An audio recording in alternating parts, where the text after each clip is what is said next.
हर साल ही करेंगे फिर। तो सबसे पहले मैं और सबको BPPA को शुक्रिया अदा करना चाहती हूँ। हर साल मुशायरे में हमें शामिल करते और बोलने का मौका देते। ये अपनापन बढ़ाने का, रिश्ता बढ़ाने का बहुत अच्छा तरीका है और हर साल ये चलता रहे। ओके, ठीक। तो मेरी कविता जो है मैं हिंदी में लिखती हूँ, अंग्रेज़ी में लिखती हूँ। आज हिंदी की कविता आपको सुनाना चाहती हूँ। उसमें कुछ उर्दू के लफ्ज़ हैं बट हिंदी में है, और जो आपने जज्बात फरमाए डॉक्टर जैदी, आई थिंक वो इसमें भी शायद थोड़े आपको झलक आपको दिखेगी इसमें। तो ये है अमन की राह।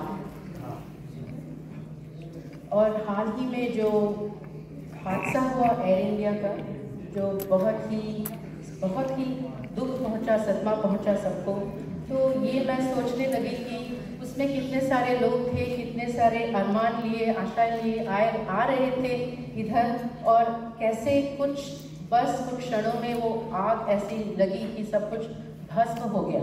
और मैं यही सोचती हूँ कि कुछ जगह में आग कितना ज़रूरी है हमें गर्म रखने के लिए, हमारा खाना पकाने के लिए, पर कई बार आग कितनी जानलेवा हो सकती है।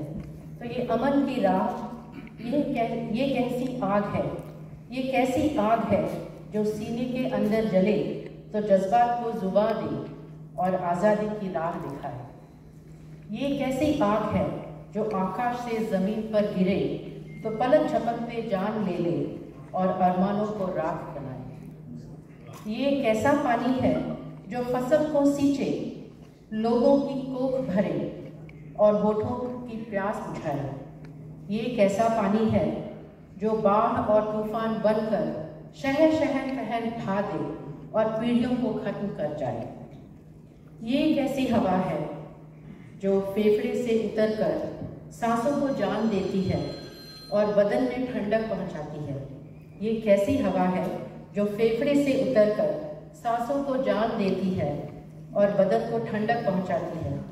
ये कैसी हवा है जो नसों में घुस जाए तो जान लेती है, आग सीमाहीन हो जाए तो जमीन और घर उखाड़ लेती है। दोस्तों, मर्ज और मरहम दोनों का दम हमारे हाथों में है।